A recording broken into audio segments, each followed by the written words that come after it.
students, good morning to all of you. In last few lectures we have started a topic advanced web designing from our IT paper. Last काही lectures मध्ये आपण आपला advance web designing हा chapter जो आहे तो start केलेला आहे. त्या चॅप्टर मध्ये आपण लास्ट लेक्चरला काय स्टडी केलं तर इन्सर्ट ऑडिओ अँड व्हिडिओ. ज्या वेळेला तुम्हाला एखादा ऑडिओ किंवा एखादी व्हिडिओ फाईल ज्या वेळेला इन्सर्ट करायची असते त्यावेळेला कोणता टॅग वापरला जातो तर ऑडिओ आणि व्हिडिओ हे टॅग वापरून तुम्ही काय करू शकता ॲज अ व्हिडिओ प्ले करू शकता किंवा as a audio file play करू शकता. आजच्या लेक्चरमध्ये आपण काय बघणार आहोत तर इमेज मॅप जो आहे तो इमेज मॅप बघणार आहोत. आता इमेज मॅपिंग म्हणजे काय ते पहिल्यांदा लक्षात घ्या. आपण बऱ्याच वेळेला बघतो की ज्याला एखादी आपण इमेज ओपन करतो इंटरनेट एक्सप्लोररवरती किंवा वेब पेजमध्ये त्याला त्या इमेजला काय दिल्या जातात तर हायपरलिंक दिल्या जातात. बरोबर आहे. त्या इमेजवरती काही पोर्शन्स असे असतात की जे क्लिकेबल असतात म्हणजेच त्या पोर्शनवरती क्लिक केल्यानंतर तुम्ही काय करू शकता तर न्यू पेज ओपन करू शकता. आता HREF हा एक आपण जर टॅग बघितला तर तो टॅग कशासाठी वापरला जातो हो तर ज्या वेळेला आपल्याला अशा पद्धतीच्या हायपरलिंक्स द्यायचे असतील त्याला तुम्ही काय करू शकता तर HRF टॅग यूज करू शकता. आता ज्याला तुम्ही इमेजसाठी HRF टॅग वापरता त्याला त्या पूर्ण इमेजला काय केली जाते एक लिंक प्रोव्हाइड केली जाते. पण आज आपण जे शिकणार आहोत ते आहे इमेज मॅपिंग. या इमेज मॅपिंगमध्ये काय केलं जातं तर तुमची होल इमेज जी आहे ती होल इमेज मॅप केली जाते. म्हणजेच काय केलं जातं तर ती इमेज सेपरेट केली जाते किंवा त्याच्यावरती काही क्लिकेबल पोर्शन्स तयार केले जातात. मग त्या प्रत्येक क्लिकेबल पोर्शन्सवरती तुम्ही काय करू शकता तर नवीन पेज ओपन करू शकता किंवा एखाद्या नवीन पेजची तिथं काय करू शकता लिंक देऊ शकता. त्याला काय म्हटलं जातं तर इमेज मॅपिंग. त्याच्याशी रिलेटेड पॉईंट्स जे आहेत ते बघूया. पहिलं काय आहे तर it is a single graphic image that contains number of hyperlink. बघा तेच मी मगाशी तुम्हाला सांगितलं की इथं काय केली जाते एक सिंगल इमेज तुम्हाला प्रोव्हाइड केली जाते आणि त्या सिंगल इमेजला नंबर ऑफ हायपरलिंक्स प्रोव्हाइड केल्या जातात. म्हणजे तिथे एक ठराविक पोर्शन क्रिएट केला जातो आणि त्या पोर्शनवरती जर तुम्ही क्लिक केलं तर तुम्हाला काय होणार आहे न्यू पेज ओपन करून दिलं जाणार आहे. म्हणजेच तिथं काय असणार आहेत नंबर ऑफ हायपरलिंक्स तिथं तुम्हाला प्रोव्हाइड केलेले आहेत. नेक्स्ट काय the specific area map within an image are called hotspot. आता हॉटस्पॉट कशाला म्हणायचं बघा या भाषेमध्ये तर ज्या एरियामध्ये लिंक प्रोव्हाइड केलेली आहे किंवा जो एरिया लिंकसाठी प्रोव्हाइड केलेला आहे त्या एरियाला काय म्हटलं जातं हॉटस्पॉट. हॉटस्पॉट हा वर्ड आता आपण सतत वापरत आहोत कारण आपण इंटरनेटशी कनेक्टेड आहोत किंवा मोबाईलमध्ये सुद्धा आपण काय करतो तर हॉटस्पॉट हा वर्ड ऐकलेला आहे. मग आपल्या भाषेमध्ये हॉटस्पॉटचं मिनिंग काय आहे the specific area map within an image. ज्याला ती इमेज तुम्हाला प्रोव्हाइड केली जाते त्यावेळेला त्या इमेजमधला एक स्पेसिफिक एरिया जो आहे की ज्याला तुम्ही लिंक प्रोव्हाइड केलेली आहे त्या स्पेसिफिक एरियाला काय म्हटलं जातं तर hotspot. Each hotspot has link. त्या हॉटस्पॉटला काय केली जाते एक लिंक प्रोव्हाइड केली जाते. म्हणजे त्या हॉटस्पॉटच्या रिजनमध्ये तुम्ही गेला की तुम्हाला काय करू शकता तुम्ही न्यू पेज ओपन करू शकता. These regions are clickable. तिथं काय सांगितलं तर ते रिजन्स कसे आहेत क्लिकेबल आहेत. म्हणजेच काय तर ज्या वेळेला तुम्ही त्या रिजनवरती क्लिक कराल त्याला तुम्हाला काय करून दिलं जाईल नवीन पेज ओपन करून दिलं जाईल. अदरवाईज जर तुमची तिथं क्लिकेबल रिजन नसतील तर त्या इमेजवरती क्लिक करून तुम्हाला तिथं न्यू पेज ओपन करून दिलं जाणार नाही. पण इथं काय केलं तर आपण हॉटस्पॉट तयार केलेत हायपरलिंक प्रोव्हाइड केलेले आहेत आणि त्यामुळे ते रिजन कसे झालेले आहेत तर क्लिकेबल झालेले आहेत. Image formats are.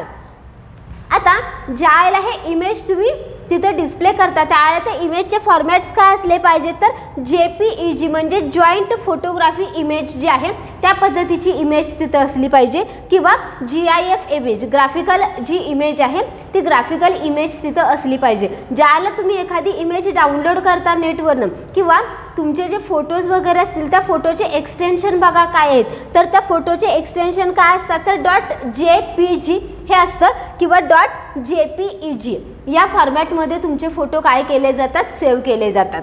आता नेक्स्ट काय तर मॅप एरियाज कॅन बी. आता आपण काय करणार आहोत तर तिथला इमेजचा एरिया जो आहे तो मॅप करणार आहोत, म्हणजे तिथं आपल्याला एरिया तयार करायचा आहे. मग तो एरिया तयार करत असताना इथं 3 टाईप्सचे एरियाज आपल्याला प्रोव्हाइड केलेत. एक तर तुम्ही तिथं रेक्टँगल तयार करू शकता, त्याच्यानंतर सर्कल तयार करू शकता आणि पॉलिगॉन तयार करू शकता.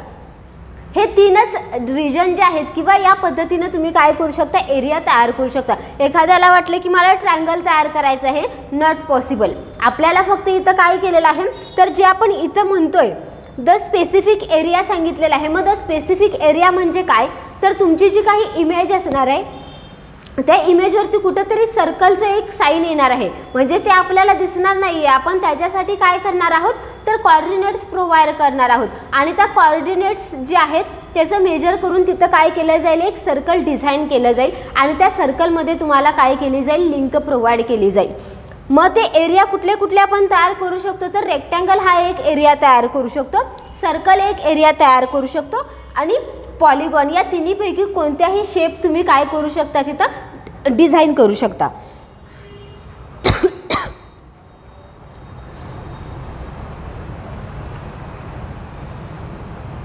आता ही क्लायंट साइड इमेज जी आहे ती इमेज डिझाईन कशी केली जाते बघा. Creating client side image mapping.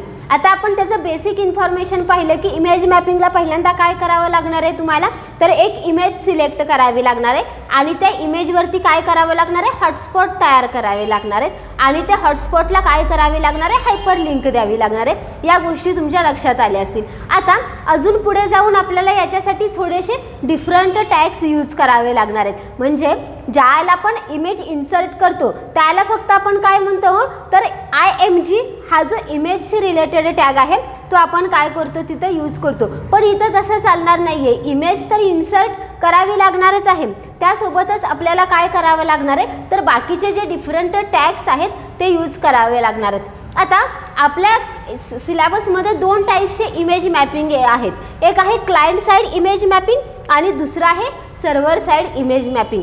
आता तुमच्या सिलेबसमध्ये फक्त काय इन्क्लूड केलेलं आहे, तर क्लायंट साइड इमेज मॅपिंग जे आहे ते फक्त आता तुमच्या सिलेबसमध्ये इन्क्लूड केलेलं आहे. आता क्लायंट साइड इमेज मॅपिंग म्हणजे काय, तर ज्याला तुम्ही एखादं ॲप्लिकेशन क्लायंटच्या कम्प्युटरवरती रन करता त्याला काय म्हटलं जातं, तर क्लायंट साइड. मग इथं जे ॲप्लिकेशन रन केलं जाणार आहे ते आपल्याच कम्प्युटरवरती आपण रन करणार आहोत आणि त्याच्यासाठी क्लिकेबल जे काही एरियाज असतील किंवा हायपर लिंक असतील ते आपण स्वतःच तिथं काय करणार आहोत, प्रोव्हाइड करणार आहोत. म्हणून त्याला काय म्हटलेलं आहे, क्लायंट साइड इमेज मॅपिंग. आता सगळ्यात पहिल्यांदा तुम्हाला काय करावं लागणार आहे, तर त्याच्यासाठी इमेज टॅग वापरावं लागणार आहे की जेणे तुम्ही इमेज इन्सर्ट करणार आहात. त्याच्यासोबत अजून काय काय वापरावं लागणार आहे बघा. Use map attribute of image tag. मी काय सांगितलं, तर ज्याला तुम्हाला image client side image mapping करायचं असेल त्याला इमेज टॅग वापरावं लागणार आहे. आपण इमेज टॅग पहिल्या लाईनला आहे. मग त्याचा कोणता ॲट्रिब्यूट वापरावा लागणार आहे, तर यूज मॅप.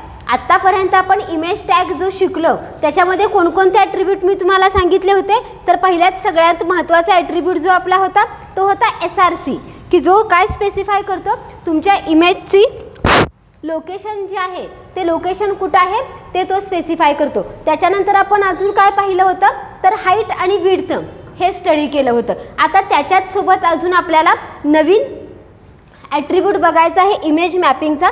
तो कोणता आहे, यूज मॅप. याच्यावरती तुम्हाला ऑब्जेक्टिव्ह विचारलं जातं की dash is attribute of image use for client side image mapping. मग तिथं यूज मॅप जो ॲट्रिब्यूट आहे इमेजचा तो कशासाठी यूज केला जातो, तर क्लायंट साइड इमेज मॅपिंगसाठी तो यूज केला जातो. Second, map and area tags are use to define hotspot. आता आपण इमेज घेतलेली आहे, ओके. त्याच्यानंतर अजून आपल्याला कोणते टॅग यूज करावे लागणार आहेत, तर मॅप नावाचा एक टॅग आहे जो आपल्याला यूज करावा लागणार आहे आणि दुसरा टॅग जो आहे तो आहे एरिया. मग ह्या एरियामध्ये आपण सांगणार आहोत की आपण कोणता एरिया डिफाईन केलेला आहे. Map tag has name attribute. आता मॅप टॅग ज्याला आपण यूज करणार आहोत त्याला त्याचा ॲट्रिब्यूट कोणता आहे, तर नेम हा त्याचा ॲट्रिब्यूट आहे. Which is reference within image. आता ज्याला आपण इमेज टॅग वापरणार आहोत त्याला इमेज टॅगचा यूज मॅप हा ॲट्रिब्यूट वापरणार आहोत. मग यूज मॅपच्या ठिकाणी तुम्हाला काय लिहायचं आहे, तर इथं जे मॅपचं नेम तुम्ही देणार आहात समथिंग काही असो ABCD समथिंग ते नेम तुमचं कुठं आलं पाहिजे तर use map is equal to that name. इथं काय सांगितलं आहे तर name attribute which is reference within image म्हणजे इमेज टॅगमध्ये जो आपण यूज मॅप वापरणार आहोत किंवा जे यूज मॅपसाठी तुम्ही नेम यूज करणार आहात तेच कुठं वापरायचं आहे मॅपमध्ये वापरायचं आहे. Area tag has following attribute. आता नेक्स्ट आपल्याला काय करावं लागणार आहे तर एरिया जो आहे तो एरिया स्पेसिफाय करावा लागणार आहे. म्हणजे तुमची जी काही इमेज असेल त्या इमेजवरती तुम्हाला कुठं क्लिकेबल पोर्शन तयार करायचं आहे किंवा कुठं क्लिकेबल एरिया डिझाईन करायचं आहे त्याच्यासाठी एरिया टॅग इथं यूज केला आहे. मग एरियामध्ये काय आहे त्याचे ॲट्रिब्यूट तर पहिला ॲट्रिब्यूट आहे शेप. शेपमध्ये तुम्हाला 3 टाईप्सचे शेप्स प्रोव्हाइड केलेले आहेत. एक आहे रेक्टँगल, सर्कल आणि पॉलिगॉन. मगाशीच मी तुम्हाला सांगितलं की ज्यावेळेला आपण एरिया सिलेक्ट करणार आहोत त्यावेळेला तो एरिया कसा असणार आहे तर तो रेक्टँगलमध्ये असणार आहे किंवा सर्कलमध्ये असणार आहे किंवा पॉलिगॉनमध्ये असणार आहे. या तिन्हीपैकी कोणत्याही एका टाईपमध्ये तुम्ही काय करू शकता एरिया सिलेक्ट करू शकता. तो जो रेक्टँगल तयार होणार आहे किंवा सर्कल तयार होणार आहे तो आपल्याला दिसणार नाही आहे. आपण इथं काय स्पेसिफाय करत आहोत तर त्याचे कोऑर्डिनेट्स आपण स्पेसिफाय करत आहोत आणि त्या कोऑर्डिनेट्सवरून काय केला जाईल तर तिथं सर्कल डिझाईन केला जाईल. फक्त तो आपल्याला काय होणार नाही दिसणार नाही आहे. आता नेक्स्ट काय आहे एरियाचा ॲट्रिब्यूट तर कोऑर्डिनेट्स. कोऑर्डिनेट्स म्हणजे काय हो तर आता तुम्हाला सगळ्यांना मॅथ्स माहीत असेल की मॅथ्समध्ये एक्स ॲक्सिस आणि वाय ॲक्सिस असतात. मग त्याचे काय असतात कोऑर्डिनेट्स असतात. आता आपली जर कम्प्युटरची स्क्रीन पाहिली तर कम्प्युटरच्या स्क्रीनला सुद्धा काय असतात एक्स आणि वाय ॲक्सिस असतात. मग ज्या वेळेला तुम्ही हे सर्कल ड्रॉ करणार आहात त्याला ते सर्कल कुठं ड्रॉ करायचं तर त्याच्यासाठी एक्स आणि वाय ॲक्सिसचे कोऑर्डिनेट स्पेसिफाय करणं गरजेचं आहे. आता इथं तुम्ही म्हणाल की ते आम्ही कसे फाइंड आउट करायचे तर इथं मी जे कोऑर्डिनेट्स तुम्हाला देत आहे एक इमेज साईज जी आहे ती इमेज साईज फिक्स सांगते आणि त्याच्यानुसार तुम्ही काय करा तुमचे कोऑर्डिनेट्स चेंज करून बघा त्या पद्धतीनं तुम्हाला ते ड्रॉ करता येत आहेत की नाही. आणि लास्ट ॲट्रिब्यूट आहे अल्ट. अल्ट काय करतं specifies alternate text given to image. काही वेळेला काय होतं तर तुमची ती जी काही इमेज आहे ती इमेज डिस्प्ले केली जात नाही. मग अशा वेळेला ती इमेज काय रिप्रेझेंट करते त्याच्यासाठी तुम्ही तिथं एखादा टेक्स्ट मॅसेजसुद्धा काय करू शकता प्लेस करू शकता. त्याला म्हटलं जातं अल्टरनेटिव्ह. लक्षात आलं तुमच्या की ज्या वेळेला आपण क्लायंट साईड इमेज मॅपिंग बघणार आहोत त्याला कोणकोणते टॅग यूज केले जातात. बघा मी एकदा रिवाइज करते. पहिल्यांदा वापरावा लागणार आहे आपल्याला इमेज टॅग आणि त्याचा ॲट्रिब्यूट कुठला वापरावा लागणार आहे यूज मॅप हा एक ॲट्रिब्यूट. इमेज टॅगचा सोर्स हा एक ॲट्रिब्यूट वापरावा लागणार आहे. त्याशिवाय इमेज प्लेस केली जाणार नाही आहे. अजून कुठला ॲट्रिब्यूट वापरा टॅग तर मॅप हा एक टॅग वापरावा लागणार आहे. आणि एरिया म्हणजे तुम्हाला 4 टॅग्स काय करावे लागणार आहेत इथं यूज करावे लागणार आहेत. आता आपण एक्झाम्पल याचं बघूया किंवा एखादा प्रोग्राम बघूया की ज्याच्यामध्ये आपण इमेज मॅपिंग करणार आहोत. इकडं लक्ष द्या. इथं आपण एक्झाम्पल लिहिलेलं आहे की ज्याच्यामध्ये ॲक्च्युअल इमेज मॅपिंग कसं करायचं त्याच्याशी रिलेटेड प्रोग्राम आहे. आता पहिल्यांदा येणार आहे तुमचा HTML टॅग आणि बॉडी टॅग. मी इथं डायरेक्टली इमेज टॅगपासून सुरुवात केलेली आहे. आपण ज्या वेळेला ॲक्च्युली प्रोग्राम बघणार आहोत त्याला ते टॅग बघणार आहोत. आत्ता फक्त आपला फोकस कशावरती आहे तर क्लायंट साईड इमेज मॅपिंगसाठी कोणकोणते टॅग कशा कशा स्वरूपामध्ये यूज केले जातात. आता पहिला टॅग काय लिहिला आहे मी तर IMG म्हणजेच काय हो तर इथं तुमची काय केली जाणार आहे एक इमेज इन्सर्ट केली जाणार आहे. आता ही इमेज इन्सर्ट करत असताना पहिल्यांदा त्याचा महत्त्वाचा ॲट्रिब्यूट येणार आहे सोर्स SRC की जिथं तुम्ही स्पेसिफाय करणार आहात की ती इमेज तुमच्या कम्प्युटरवरती कुठं सेव्ह आहे. माझी इमेज कुठं सेव्ह आहे तर युजर्स नावाचा C:\वरचा जो फोल्डर आहे त्याच्यामध्ये सॅम्पल पिक्चर नावाचं फोल्डर आहे. त्याच्यामध्ये पेंग्विन ही एक इमेज आहे की जी सगळ्यांच्या कम्प्युटरवरती अवेलेबल असते. ती इमेज मी काय करते इथं इन्सर्ट करते. त्याच्यासोबत मी अल्टरनेटिव्ह टेक्स्ट वापरलेला आहे पेंग्विन. जर सपोज हा सोर्स जो आहे तो सोर्स त्याला स्पेसिफाई नाही झाला किंवा ही इमेज जर त्याला ओपन नाही झाली तर तिथं काय टेक्स्ट राईट डाऊन केलं जाईल पेंग्विन हे टेक्स्ट तिथं राईट डाऊन केलं जाईल.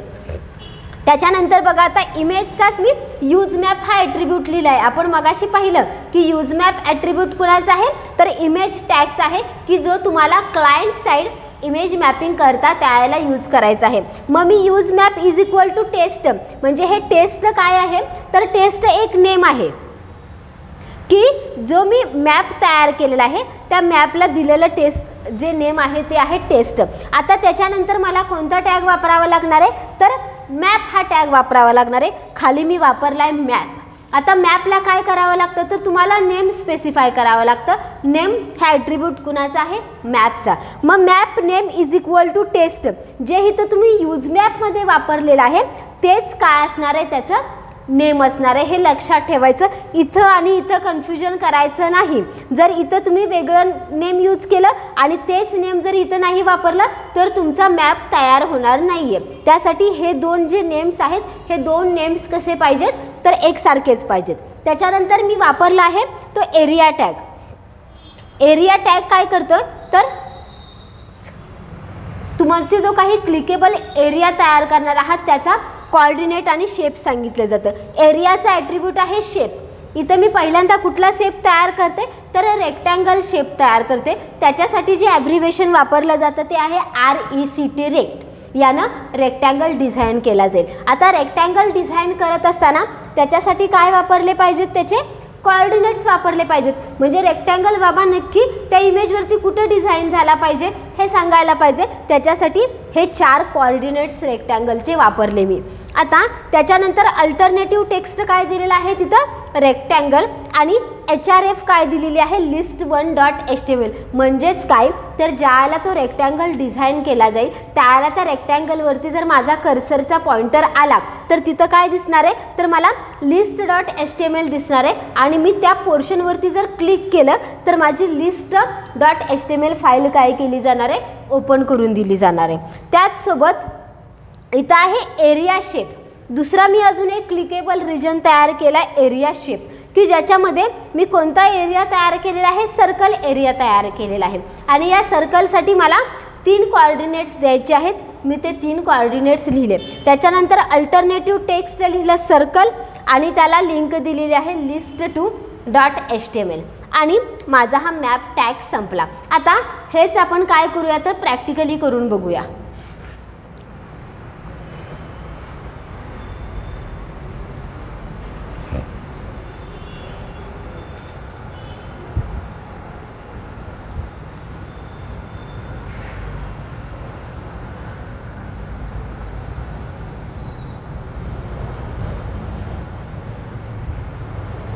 आता इथं मी जो आत्ता तुम्हाला कोड सांगितला तोच कोड काय केला आहे तर प्रोग्रामच्या ह्याच्यामध्ये आपल्या राईट डाऊन केलेला आहे. म्हणजेच नोटपॅडमध्ये हा कोड मी इथं लिहिलेला आहे. आता इथं मी काय केलं आहे तर पहिल्यांदा HTML टॅग वापरलेला आहे.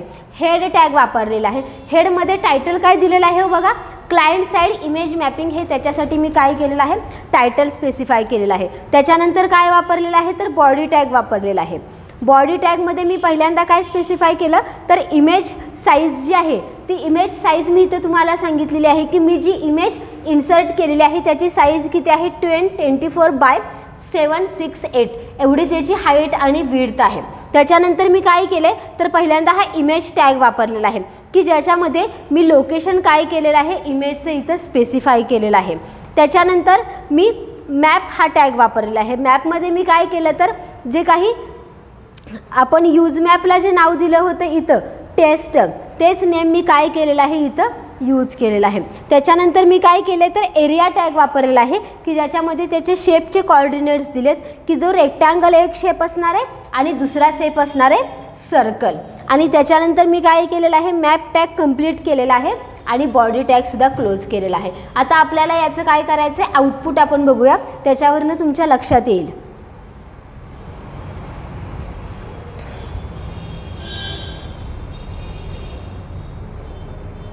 आता आउटपुट तुम्ही व्यवस्थित बघा तरच तुमच्या लक्षात येणार आहे की इथं क्लिकेबल रिजन जे आहे ते क्लिकेबल रिजन नक्की कुठं तुम्हाला प्रोव्हाइड केले आहेत. आउटपुट दिसतंय का सगळ्यांना. पहिल्यांदा त्याच्यावरती काय दिसते तुम्हाला इमेज दिसते की जी माझ्या कम्प्युटरवरती C:\वरती युजर्स नावाच्या फोल्डरमध्ये आहे. ही इमेज सगळ्यांच्या कम्प्युटरवरती तुमच्या ऑलरेडी अवेलेबल असते. आता ह्या इमेजला मी क्लिकेबल रिजन कुठं दिलेत ते बघा.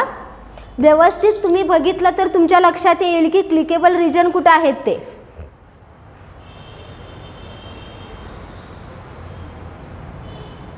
आता या क्लिकेबल रिजन कसे फाइंड आउट करायचे, तर हा माऊसचा पॉइंटर सगळ्यांना दिसतोय का? आता माऊसचा पॉइंटर ज्याला तुम्ही नॉर्मली माऊसचा पॉइंटर बघतो त्याला तुम्हाला या शेपमध्ये तो पॉइंटर दिसणार आहे, बरोबर आहे. पण ज्या ठिकाणी क्लिकेबल रिजन असेल त्या ठिकाणी त्याचा शेप बदलणार आहे. तिथं तुम्हाला कशाचा शेप दिसणार आहे, तर हँडचा शेप दिसणार आहे. बघा आता मी क्लिकेबल रिजन 2 प्रोव्हाइड केलेले आहेत. एक क्लिकेबल रिजन माझा जो आहे तो आहे रेक्टँगल आणि सेकंड क्लिकेबल रिजन आहे सर्कल. आता मी हा जो माऊसचा पॉइंटर आहे तो ह्या इमेजवरती काय करते, फिरवते. कुठं तुम्हाला हँडचं साईन दिसते बघा, आलं लक्षात?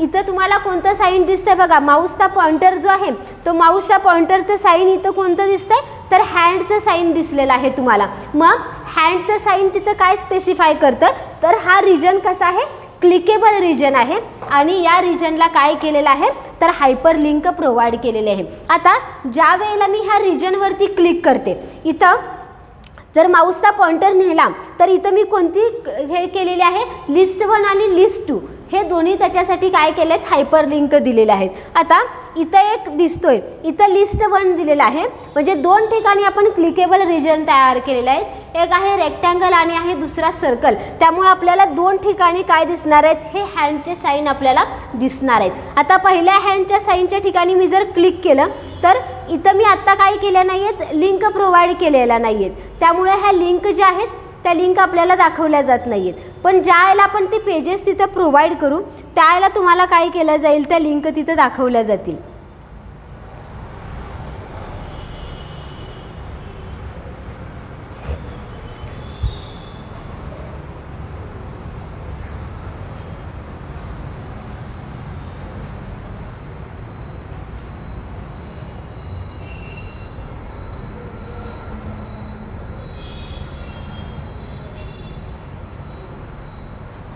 आपण यासाठी काय करूया, तर आपण जे पेज तयार केलेलं आहे त्या पेजसाठी आपण त्याला लिंक प्रोव्हाइड करूया. आता इथे जे आपल्या फाईल्स तयार आहेत त्या आहे ऑडिओ DL लिस्ट. इथं आपली लिस्ट नावाची फाईल नाही आहे ऑलरेडी तयार, त्यामुळे त्या रिजनवरती क्लिक केल्यानंतर आपल्याला तिथं दिसत नाही. आता आपण काय करूया, याच्यातली एखादी फाईल काय करूया तिथं घेऊया. इथं आपण कुठली तयार केली, तर ऑर्डर नावाची एक फाईल तयार केलेली आहे. ओके, आता आपण HRF कशाचं देऊया, तर order.html जे आहे त्याचं आपण तिथं काय करूया, HRF त्याला प्रोव्हाइड करूया. इथं मी लिहिते order.html आणि दुसरी HRF जी आहे ती आपण कशाची प्रोव्हाइड करूया, आपण ऑडिओची फाईल तयार केली किंवा व्हिडिओ तयार केला, video.html हे आपण काय करूया, त्यांना हायपरलिंक देऊया. म्हणजे काय होईल, तर ज्यावेळेला आपण हे ओपन करू त्यावेळेला तिथं तुम्हाला काय होणार आहे, तर त्या लिंक दाखवल्या जातील. तुमची इमेज आली. आता आपण एक काय दिलेला आहे, तर या ठिकाणी जो दिलेला आहे त्याला काय सांगितलेलं आहे, तर ऑर्डर. याच्यावरती क्लिक केलं की तुमची काय होणार आहे, ऑर्डर लिस्ट जी आहे ती ऑर्डर्ड लिस्ट डिस्प्ले केली जाणार आहे. दुसरा आपण क्लिकेबल रिजन कुठलं दिलं होतं, तर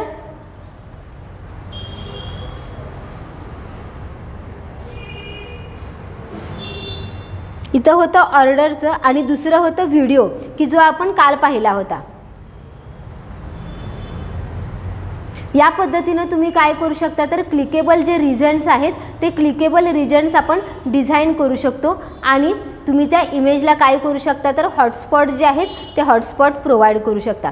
लक्षात आलं तुमच्या सगळ्यांच्या की आपण क्लायंट साइड इमेज मॅपिंगमध्ये काय पाहिलं, तर पूर्ण इमेजवरती क्लिक केल्यानंतर तुमचे पेजेस ओपन होत आहेत का, नाही होत. पण त्या इमेजचा जर काही पोर्शन तुम्ही बघितला तर त्या काही पोर्शनला तुम्ही काय करू शकता, हायपरलिंक प्रोव्हाइड करू शकता आणि त्या स्पेसिफिक एरियामध्ये गेल्यानंतरच तुम्हाला पेज ओपन होते. इकडे तिकडे जर मी कुठं क्लिक केलं, इकडे तिकडे तुम्हाला कुठेही हँडचं साईन दिसते का, नाही आहे, कुठेही इमेजवरती क्लिक होत नाही आहे. पण त्या जर स्पेसिफिक एरियामध्ये गेला की जिथं तुम्ही लिंक प्रोव्हाइड केली आहे तिथं ॲटोमॅटिक काय केलं जाईल, असं तुम्हाला हँडचं साईन दाखवलं जाईल की जेणेकरून तुम्ही तिथून काय करू शकाल, ते पेज जे आहे नवीन पेज ते क्लिकेबल एरियामुळं ओपन करू शकाल. या पद्धतीने लक्षात आलं तुमच्या की क्लायंट साइड इमेज मॅपिंग जे आहे ते कोणत्या पद्धतीने केलं जातं. याच्यावरती आपल्याला जे आपण प्रॅक्टिकल्स बघणार आहोत त्या प्रॅक्टिकल्समध्ये क्लायंट साईड इमेज मॅपिंग हे सुद्धा आपल्याला काय केलेलं आहे, एक प्रॅक्टिकल इन्क्लूड केलेलं आहे. म्हणजे बोर्डसाठी जे आपण प्रॅक्टिकल्स बघतो त्या प्रॅक्टिकल्समध्ये हे सुद्धा एक प्रॅक्टिकल काय केलेलं आहे, इन्क्लूड केलेलं आहे. आता त्याच्यानंतरचा पॉईंट आपण स्टडी करायला घेऊया.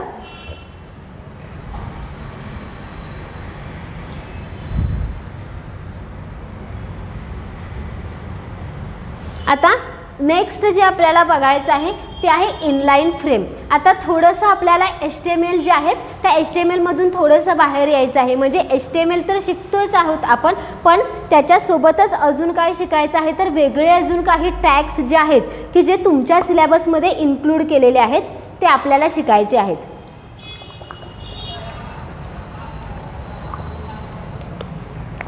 त्यातला हा इनलाइन फ्रेम जो टॅग आहे तो आता आपण बघणार आहोत. आता पहिल्यांदा लक्षात घ्या की फ्रेम म्हणजे काय असतं.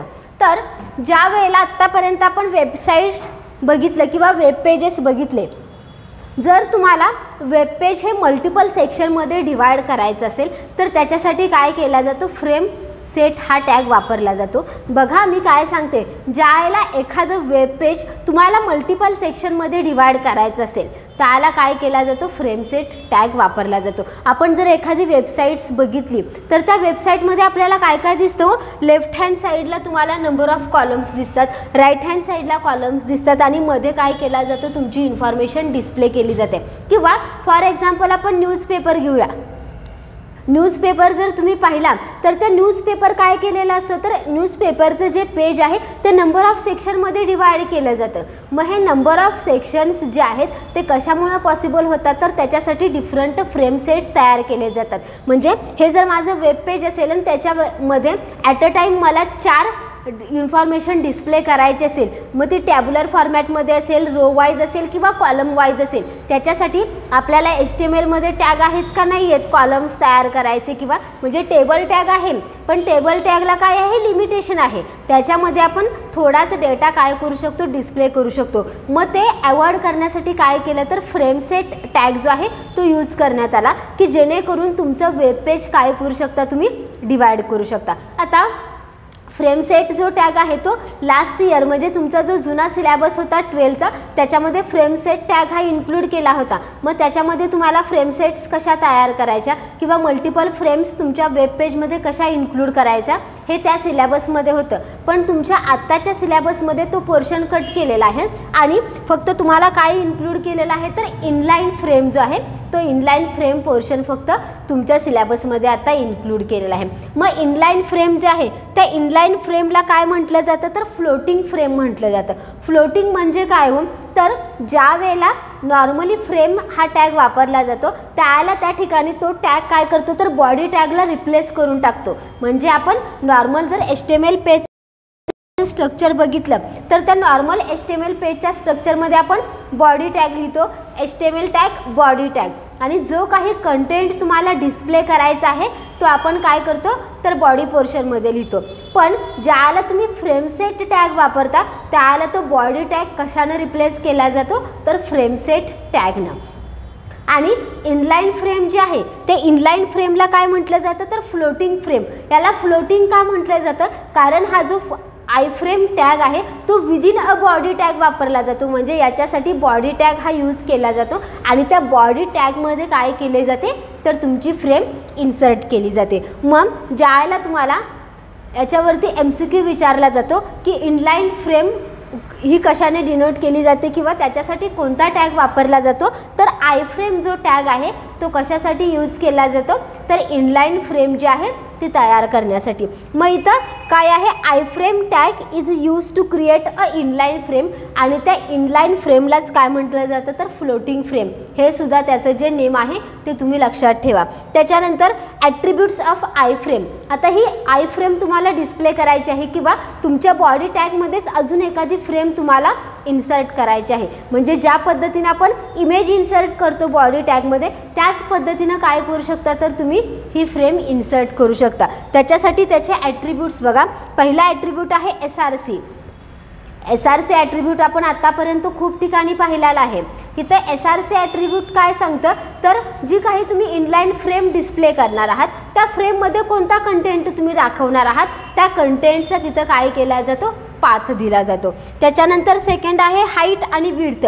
आता ती इनलाईन फ्रेम तुम्हाला दाखवायची आहे, मग तिची हाईट किती पाहिजे आणि विड्थ किती पाहिजे त्याची जी काही इन्फॉर्मेशन असेल त्यानुसार तुम्ही तिला काय करू शकता हाईट आणि विड्थ स्पेसिफाय करू शकता. त्याच्यानंतर त्याच्यासाठी नेक्स्ट ॲट्रिब्यूट आहे त्याचा नेम. इनलाईन फ्रेम जी तुम्ही तयार करणार आहात त्याला तुम्ही काय करू शकता नेम देऊ शकता. त्याच्यानंतर SRC doc specify the HTML content of the page to show in. म्हणजे जे काही तुम्ही डॉक्युमेंट त्या फ्रेममध्ये दाखवणार आहात ते जर HTML फॉर्मॅटमध्ये असेल तर ते HTMLमध्ये काय केलं जातं कन्वर्ट केलं जातं किंवा ते जे काही त्याचा आउटपुट ॲक्च्युअल असणार आहे ते आउटपुट फक्त तिथं काय केलं जाईल तुम्हाला दाखवलं जाईल. याचं एक्झाम्पल बघूया.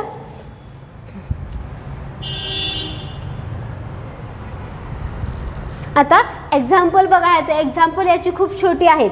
इथं HTML टॅग स्टार्ट झालेला आहे. त्याच्यानंतर माझा बॉडी टॅग आहे. बॉडी टॅगमध्ये एक मी हेडिंग दिलेलं आहे H2 HTML फ्रेम्स. हे तिथे एक मी हेडिंग दिलेलं आहे.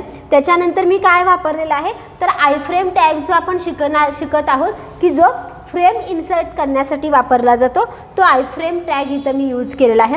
आणि त्याच्यासाठी SRC काय दिलेलं आहे page1.html. आता आपण आता जे फोल्डरमध्ये जे काही पेजेस बघितले त्या पेजेसपैकी जे तुम्ही ऑलरेडी एखादं HTMLचं पेज तुमचं तयार आहे त्याच रनिंग फोल्डरमध्ये त्या पेजचा तुम्ही इथं काय करू शकता नेम देऊ शकता. त्याच्यासोबत हाईट आणि विड्थ असणार आहे. आणि त्याच्यानंतर iframe टॅग हा क्लोज करायचा आहे, बॉडी टॅग हा क्लोज करायचा आहे आणि HTML.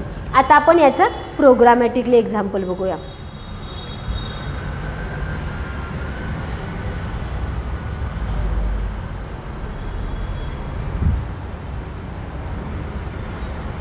इथं मी त्याच्यासाठी प्रोग्राम राईट डाऊन केलेला आहे. प्रोग्राममध्ये काय केलं तर मगाशी जे आपण आता एक्झाम्पल पाहिलं तेच एक्झाम्पल आपण नोटपॅडमध्ये काय केलेलं आहे राईट डाऊन केलेलं आहे की ज्याच्यामध्ये मी बॉडी टॅग वापरलेला आहे, iframe टॅग वापरलेला आहे, विड्थ वापरलेली आहे आणि हाईट वापरलेली आहे.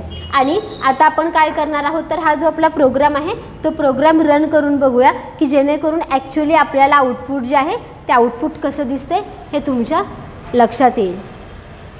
इथं मी हाईट आणि विड्थ किती सांगितली तर 200. म्हणजे ही जी माझी डिस्प्ले केली जाणार आहे फ्रेम त्याचे जे काही कोऑर्डिनेट्स असतील किंवा त्याची हाईट विड्थ इथं स्पेसिफाय केलेली आहे. तुम्ही तुमच्या मनाने कितीही हाईट आणि विड्थ काय करू शकता इथे स्पेसिफाय करू शकता. आता याचं आपण आउटपुट बघूया.